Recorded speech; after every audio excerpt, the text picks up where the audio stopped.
Overnight, nearly 24 hours after a crash on the Chesapeake Bay Bridge Tunnel, all lanes are finally back open. You're looking at pictures of people that were stuck in that traffic nightmare. You got to feel so bad for those folks. Yeah. We've been getting calls from drivers all night long, and Christina's here with a look at what caused that mess. Yeah, an absolute mess, guys. Let me show you. Actually, it was a single vehicle crash in the Thimble Tunnel yesterday morning at 11. So originally, CBBT officials thought the tunnel would be closed for 2.5 hours max, but that turned into 17 hours. All lanes finally back open this morning, and that happened around 3:30. So here's a look at the crash that caused the damage.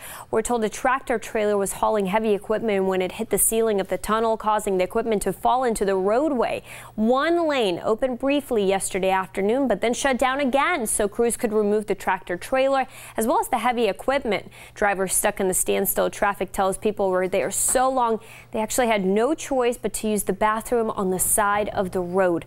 And we'll be sure to follow this story for you. Look for an update on 13newsnow.com. Back to you, Dan.